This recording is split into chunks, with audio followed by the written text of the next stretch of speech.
చేసేది గులాబీ జెండా. మా ఎంపీగా మేము మా గౌరవ కేసీఆర్ గారు ఎవరైతే అభ్యర్థిని మరి అవకాశం ఇస్తాడో మరి దానికి 100% రేపు జరగబోయే ఎన్నికల్లో కూడా మీరు చేసిన వాగ్దానాలు, మీరు చేయబోయే వాగ్దానాలు ఏమున్నాయో అవన్నీ కూడా ఎండగడతాం. అవసరం అనుకుంటే మరి రోడ్డు మీదకి వస్తాం. మాకు ఏదైనా కొత్త ఏం కాదు. ధర్నాలు చేసైనా ఏదైనా ఇలా ప్రజలకు ఏదైతే మాట ఇచ్చిండ్రో మీరు ఆ మాట నిలబెట్టే వరకు కూడా మేము పోరాటం చేస్తాం. వచ్చే ఎన్నికల్లో కూడా ఖచ్చితంగా మెదక్ మీద ఎగిరేది గులాబీ జెండా. మా పార్టీ ఉన్నంతసేపు, మేము ఉన్నంతసేపు గులాబీ జెండాని ఇచ్చిపెట్టి కేసీఆర్ని ఇచ్చిపెట్టి ఎక్కడ పోయే అవసరము లేదు, మాకు ఉద్దేశము లేదు. మేము ఇప్పుడు కాదు, మళ్ళీ ముఖ్యమంత్రి గారిని నిన్న కలుసుడు కాదు, ఇంకా 100 సార్లు కూడా కలుస్తాం. సమస్యల మీద మా ప్రజల కోసం అందరు మంత్రులను కలుస్తాం, ముఖ్యమంత్రి గారిని కలుస్తాం. మరి ఇంకా 5 సంవత్సరాలు మ్యాండేట్ ఇచ్చిండ్రు. మరి ప్రతి నెలకు ఒకసారైనా కలుస్తాం, 2 నెలలకు ఒకసారైనా కలుస్తాం. ఏ అవసరం ఉన్నా కానీ ముఖ్యమంత్రులను, మంత్రులను, చీఫ్ సెక్రటరీలను అందరినీ కలుస్తాం. అవకాశం వాళ్ళు వాగ్దానాలు ఇచ్చినా తీయకపోతే కూడా దాని మీద కూడా అన్ని విధాల పోరాటం చేస్తాం. ప్రజల కోసం పోరాటం చేసిన పార్టీ ఇలా బీఆర్ఎస్ పార్టీ. మరి మా మీద అనవసరమైన దుష్ప్రచారాలు చేస్తే మాత్రం ఊరుకునేది లేదు. ఖచ్చితంగా ఎండగడతాం. మీరు చేసిన మొన్న ఎలక్షన్లో ఇచ్చిన వాగ్దానాలు ఏదైతుందో అవి పూర్తి చేసే వరకు కూడా మా పోరాటం ఆగది. Thank you. ఇంకేమైనా అడిగితే అడగచ్చు మీరు.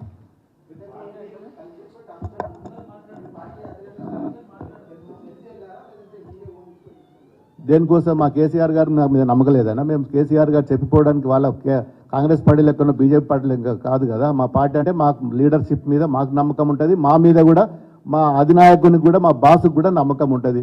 మా మీద అంత ఫ్రీడమ్ ఉంది కాబట్టి మేము పోగలుగుతాం. మాకంత భయం ఏముంటుంది? మా కేసీఆర్ గారు పోకమని చెప్పడు. అభివృద్ధి కంటే ఒక ఉద్యమం చేసినప్పుడే మరి గొంగలి పురుగునైనా నేను తెలంగాణ రాష్ట్రం కోసం ముద్దాడుతా అన్నాడు. మరి ఇలా మాకు కూడా మా తెలంగాణ అభివృద్ధి కోసం మేము ఎవరినైనా కలుస్తాం, ఎక్కడికైనా పోతాం. ఇంకా 100 సార్లు అయినా మేము రేవంత్ రెడ్డిని కలుస్తాం. డెఫినెట్గా ఒక బీఆర్ఎస్ లీడర్గా, బీఆర్ఎస్ ఎమ్మెల్యేగా తప్పకుండా పోతాం, కలుస్తాం. ఈ ఒక్కరోజు కాదు, ఎవ్రీ టైం, ఎనీవేర్ తప్పకుండా కలుస్తాం. అవును, మేము ఏమంటున్నామండి? 45 రోజులు ఏమంటున్నాం? మేము ఏం చేయమంటున్నాం? మేము ఇప్పటికన్నీ చేసి పెట్టమన్నామా? మాకు ఏదో మీరు చెప్పినే చేయమంటున్నాం. మీరు ఏదైతే ఎలక్షన్లలో వాగ్దానాలు చేసినో గవ్వే అడిగినాం.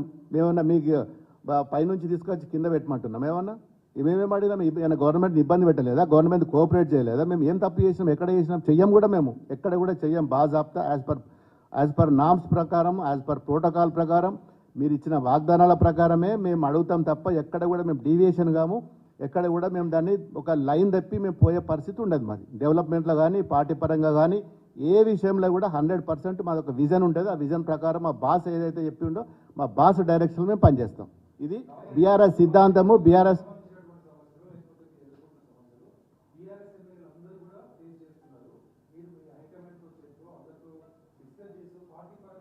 డెఫినెట్గా హైకమాండ్ ఏంది ఇప్పుడు మేము చెప్పిందే వాళ్ళు చెప్పిన. ఎవరైతే ప్రోటోకాల్ దాన్ని వయలేషన్ చేస్తుండ్రో అందరి తరఫున అందరికి ఇదే బాధ ఉంది కాబట్టి మేము ముందు పోయి అడిగినాం. అందరం కట్టకట్టుకొని అడగాల్సిన అవసరం ఏముంది? ఇది అందరికి ఉన్నది అని చెప్పినాం. మేము సీఎం గారికి కూడా నా ఒక్కరికి ఉన్నదే, లేకపోతే మేడం గారికో, లేకపోతే నర్సాపూరో, లేకపోతే ఇంకేదో కాదు. తెలంగాణలో ప్రతి ఎమ్మెల్యేని కూడా ఈ విధంగా పీడిస్తున్నారు. ఈ విధంగా ప్రోటోకాల్ లేదు. సాయంత్రం కూడా పోతే మాకు ఎస్కాట్ ఇస్తలేరు. సాయంత్రం గన్మెన్లను మార్చిండ్రు. ఇబ్బంది ఉన్నది. నాకు కూడా మొన్న ఇన్సిడెంట్ జరిగింది. నాకు కూడా ఇబ్బంది ఉన్నది. నాకు కావాలి, మాకు మంచి గన్మెన్లను ఇయ్యండి అని చెప్పి కూడా చెప్పినాం. ఇవన్నీ విషయాలు డిస్కస్ చేసినాం. దేనికోసం హైకమాండ్ మీద నమ్ముకున్నాం. హైకమాండ్కి మేము చెప్పాల్సిన అవసరం మేము హైకమాండ్ ఏదైతే చెప్పాల్సింది ఉందో అదే విధంగా వాళ్ళ డైరెక్షన్లో మేము పోయినాం. హైకమాండ్లో నుంచి చాలా సమస్యల మీద చాలాసార్లు మేము డిస్కషన్ చేసినాం. మేము ఇవన్నీ మా మీద నమ్ముకుందండి హైకమాండ్. మేము హైకమాండ్కి మా కేసీఆర్ గారి మీద మాకు నమ్ముకుంటుంది. మేము ఏం తప్పు చేయం కాబట్టి హైకమాండ్ గారు మా వేరే పార్టీల లెక్క కాదు. ముందే చెప్పిన నేను, మాకు ఎక్కడ పోయినా ఫ్రీడమ్ ఉంటుంది మా పార్టీలో. మేము అట్లా చెప్పిపోవడము, లైన్ తప్పిపోవడము అట్లాంటిది ఉండదు. ఎవరు చెప్పినా కింది నుంచి మీ దానిక మాది ఒకటే డైరెక్షన్ ఉంటుంది. ఎస్ ఎస్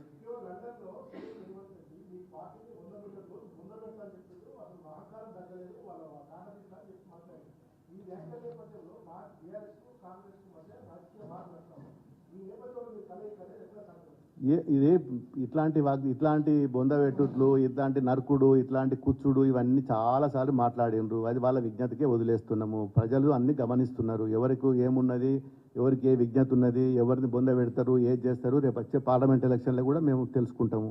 దానికోసం మీరెందుకు అంత కంగారు పడుతున్నారు? డెఫినెట్గా అవన్నీ జరుగుతాయి. జరగబోయేటి ఏమున్నాయో ఉంటే కనుక వాళ్ళ లాంగ్వేజ్ మాట్లాడినంత మాత్రాన బొంద పెడితే అయిపోతుందా? లాంగ్వేజ్లో చాలా మాట్లాడతారు, చాలా రకాలు మాట్లాడతారు, నోటికి ఏది ఉంటే అది మాట్లాడతారు. ఎంతమంది మాట్లాడలేదు కాంగ్రెస్ పార్టీలో? ఏమైపోయినరు? ఎవరు మాట్లాడినా కానీ ఒక దానికి లిమిట్ ఉండాలి, లిమిట్ ప్రకారం మాట్లాడాలి. బొంద పెడుతున్నంత మాత్రాన అయిపోతుందా?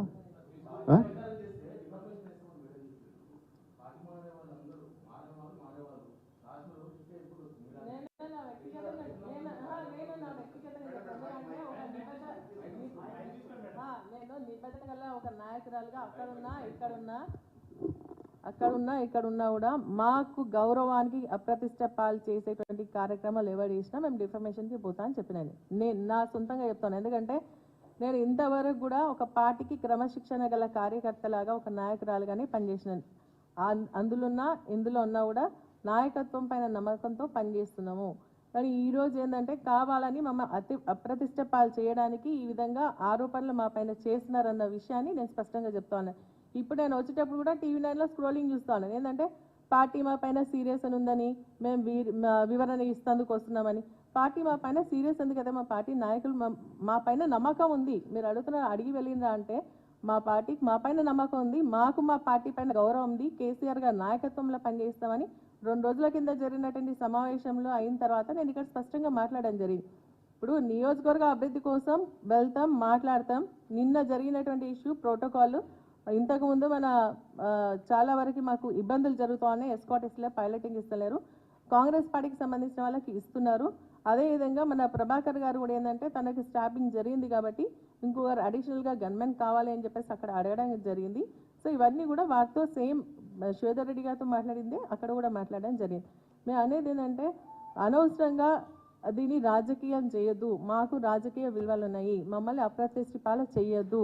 మేము కేసీఆర్ గారి నాయకత్వంలో ఎందుకు మేము ఇవి చెప్పాల్సి వస్తుందంటే మా పార్టీ నాయకత్వానికి మా పైన నమ్మకం లేక కాదు, కానీ మీరు ఇచ్చినటువంటి ఈ నిన్న రాత్రి నుంచి వచ్చేటువంటి ట్రోలింగ్స్ ద్వారా మా కార్యకర్తలు ప్రజలు కన్ఫ్యూజ్ అవుతున్నారు. ఏంటి వీళ్ళు ఇప్పుడు మొన్ననే మేము బీఆర్ఎస్ పార్టీ ఆధ్వర్యంలో గెలిపిస్తే మళ్ళీ కాంగ్రెస్ పార్టీని కలిసిందనే మీరు చెప్పినటువంటి దాంట్లో వాళ్ళు కన్ఫ్యూజ్ కాకుండా ఉండడానికి మేము ఈరోజు ఇక్కడ మాట్లాడుతూ ఉన్నాం. అంతే తప్పితే మా పార్టీ నాయకత్వానికి మా పైన నమ్మకం లేకుండా మేము వాళ్ళపైన గౌరవం లేకుండా కాదు. అది అనవసరమైనటువంటి చర్చ. ప్రస్తుతానికి మేము చెప్తా ఉన్నాము, దీనికి పులిస్ స్టాప్ పెడితే బాగుంటుంది. ఎందుకంటే లేనిపోని అపోహల్ని కల్పించొద్దు, కన్ఫ్యూజన్ క్రియేట్ చేయొద్దు అని నేను స్పష్టంగా చెప్తా ఉన్నాను. మేము ఇప్పుడు ప్రభాకర్ గారు చెప్పినట్టుగా చాలా సమస్యల పైన మేము ఎదుర్కొంటున్నాము. ఇవి ఇప్పుడు చూస్తూ ఉన్నాం. మంత్రి గారు వచ్చింది, ఇక్కడ పల్లా రాజేశ్వర రెడ్డి గారు మొన్న పల్లా రాజేశ్వర రెడ్డి గారి నుంచి మాట్లాడినాం. అదేవిధంగా మళ్ళా చింతా ప్రభాకర్ గారు ఎదుర్కొంటున్న జిల్లాకు సంబంధించిన అనేక సమస్యలు ఎదుర్కొంటున్నాం. కాబట్టి మేము వెళ్ళి మాట్లాడినంత మాత్రం పార్టీ మారుతున్నాం అనేది మాత్రం తప్పు. అటువంటిది కన్ఫ్యూజన్ క్రియేట్ చేయొద్దు ప్లీజ్. Thank you. నేను చెప్తున్నాను, కన్ఫ్యూజన్ క్రియేట్ చేయొద్దు. ఇక్కడికి పులిస్ స్టాప్ పెడితే బాగుంటుంది. ఇక మీద దాన్ని ఇంకా రాంగ్గా ఇంటర్ప్రెట్ చేయొద్దు అని చెప్పేసి మీ అందరికీ విజ్ఞప్తి చేస్తాను. ఒక్క నిమిషం.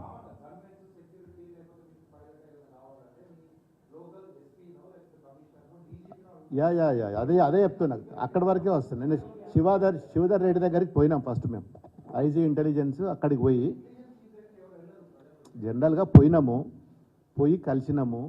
ఆయన మాట ఇచ్చినాము. అంతటా డీజీపీ దగ్గర కూడా పోయేది ఉండే, టైం ఇవ్వలేదు. ఆయన ఒక 6 o'clock 7 o'clock రమ్మన్నాడు, లేట్గా రమ్మన్నాడు, వీడియో కాన్ఫరెన్స్లో అన్నాడు. ఆయన కూడా ఏమన్నాడంటే నేను ముఖ్యమంత్రి గారితో మాట్లాడి చాలామంది సమస్యలు ఉన్నాయి అవన్నీ చేస్తా అన్నాడు. ఆ లోపల నాకు లెటర్లు ఉండే ముఖ్యమంత్రి గారి. సరే ఫోన్ చేస్తే ఆయన నేను నిన్న లేడు కాబట్టి ఈరోజు రమ్మంటే పోయినాము, వచ్చినాం అంతే తప్ప ఆడ పెద్ద దాన్ని ఏదో టీ కప్పుల తుఫాన్ లాగా చేస్తే ఎట్లా మీరు? అరే మొదలే చెప్పినా కదా, మా పార్టీకి మా మీద పూర్తిగా విశ్వాసం ఉంది. మేము ఏం చేసినా మా పార్టీకి మౌలన ఏం ఆబ్జెక్షన్ చెయ్యదు. మేము ఎవరు మాట్లాడలేదు. మీడియా వాళ్ళే మీరు దీన్ని పెద్ద చేస్తారు. మాకు ఫుల్ పబ్లిసిటీ ఇచ్చారు. ఎన్ని ₹1 కోటి ఇస్తే కూడా రాని పబ్లిసిటీ మాకు ఫ్రీగా ఇచ్చారు. సంతోషం మీడియా మిత్రులకు కూడా. ₹1 కోటి పబ్లిసిటీ మాకు ఫ్రీగా ఇచ్చారు. మాకు ఇంకేం కావాలి? Yes always not now. మీ పేపర్లో ఎందుకు రాసినా మీరు క్వశ్చన్ చేసి మీరు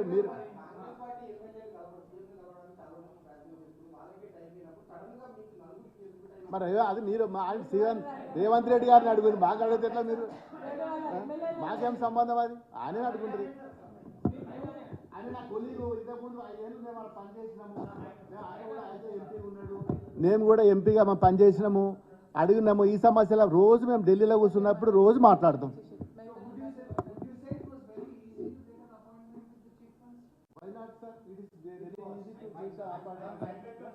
అందరికీ నమస్కారం. ప్రెస్ సోదరులందరికీ నిన్న టీవీలలో పేపర్లలో వచ్చిన విషయాన్ని మీ ముందు పెట్టడానికి మీ ముందు రావడం జరిగింది.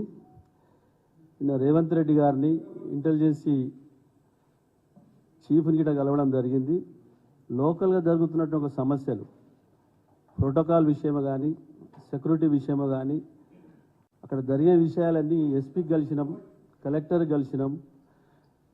ఇంతకుముందు సోదరుడు మా ప్రభాకర్ నన్ను డైరెక్ట్ ఇంటెలిజెన్స్ చీఫ్ని ఎందుకు కలవాలన్నారు. ఇంటెలిజెన్స్ రిపోర్టే డీజీ కలిసి లా అండ్ ఆర్డర్ డీజీకి పంపుతారు, డైరెక్ట్ డీజీ తీసుకోడు. Intelligence report gross level report అలా పంపితే దాన్ని బట్టి యాక్షన్ ఉంటుంది. ఇది మంచి ఆచడ అనేది. ఎందుకంటే మేము రేవంత్ రెడ్డి గారిని నిన్న కలుసుకోవడం ఒకటేసారి కాదు, ఇంకా 100 సార్లు కలుస్తాం. తప్పేంటిది? మొన్న రేవంత్ రెడ్డి గారు మోదీ గారిని సెంట్రల్ మినిస్టర్ అందరూ కలిసిండు రాష్ట్ర అభివృద్ధి కోసం. మా నియోజకవర్గ అభివృద్ధి కోసం 100 సార్లు కాదు 1000 సార్లు కలుస్తాం. తప్పేంటిది? తప్పకుండా కలుస్తాం. వారు ఇచ్చిన వాగ్దానాలను ప్రజలకు ఇచ్చే రీతిలో మేము ఫైట్ చేస్తాం. కేసీఆర్ గారు మేము హ్యాట్రిక్ ఎమ్మెల్యే కావడానికి 3 సార్లు నాకు బీఫామ్ ఇచ్చి మా మీద పూర్తి నమ్మకం, విశ్వాసం ఉంది. మాకున్నది మాకు వాళ్ళకి మీద ఉన్నది కేసీఆర్ మీద. కేసీఆర్ గారు టీఆర్ఎస్ పార్టీ మేము బతికినంత కాలం టీఆర్ఎస్ పార్టీని విడేది లేదు. ప్రజలు మమ్మల్ని ఎన్నుకోబడ్డ ప్రజలు, నియోజకవర్గ ప్రజలు, మినీ ఇండియాగా మారి ఉన్న పటంచెరు నియోజకవర్గ ప్రజల కోసం ఎక్కడికైనా పోతాం, ఏమైనా చేస్తాం, డబ్బులు తీసుకొస్తాం, అభివృద్ధి చేస్తాం. కాబట్టి దానికి ఎక్కడ శంకించవలసిన అవసరం లేదు. దయచేసి నిన్న వచ్చిన వార్తలన్నీ ఖండిస్తూ ఉన్నాం. తప్పకుండా తెలంగాణ రాష్ట్రం 2014 వచ్చిన నుంచి 2023 వరకు ఏ విధంగా అభివృద్ధి జరిగింది, పక్క రాష్ట్రంలో మనతో విడిపోయిన రాష్ట్రం ఏ విధంగా జరుగుతూ ఉన్నది సార్ గమనించండి. మీరు అనవసరమైన కాంగ్రెస్ నేతలు, బడా నేతలు, పెద్ద నేతలు అందరిలో టీఆర్ఎస్ కాంగ్రెస్లో కలుస్తున్నారని చెప్పి ఓగానాలు రాస్తే కుదరదట్లా. తప్పకుండా నియోజకవర్గ ప్రజల కోసం రేపు రాబోయే పార్లమెంట్ ఎలక్షన్లో బ్రహ్మాండమైనటువంటి మెజార్టీతో గులాబీ జెండా ఎగిరైపోతూ ఉన్నాం. అధిష్టానం ఎవరికి టికెట్ ఇచ్చినా భారీ మెజార్టీ 3 నుంచి 4 లక్షల మెజార్టీతో గెలిపించబోతూ ఉన్నాం.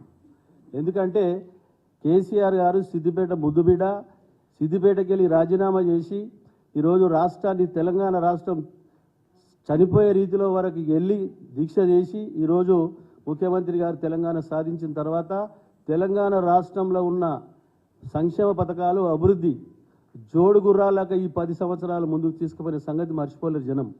మన కన్ఫ్యూజ్లో కాంగ్రెస్ వారు లేనిపోని అపవాళ్ళు, లేనిపోని వాగ్దానాలు చేయడంతో ఒకసారి చూద్దామన్న ఆలోచనతోటి వాళ్ళు ఓట్లు వేసారు. కాబట్టి తప్పకుండా రాబో కాలంలో తిరిగి మళ్ళీ ముఖ్యమంత్రి కేసీఆర్ గారు అవుతారు, ఈ రాష్ట్రాన్ని అభివృద్ధి పథంలో ముందుకు తీసుకెళ్తారు. కాబట్టి దయచేసి మీరు అందరూ గమనించి నేను వచ్చిన వార్తలను ఖండించవలసిందిగా మనవి చేస్తా ఉన్నా.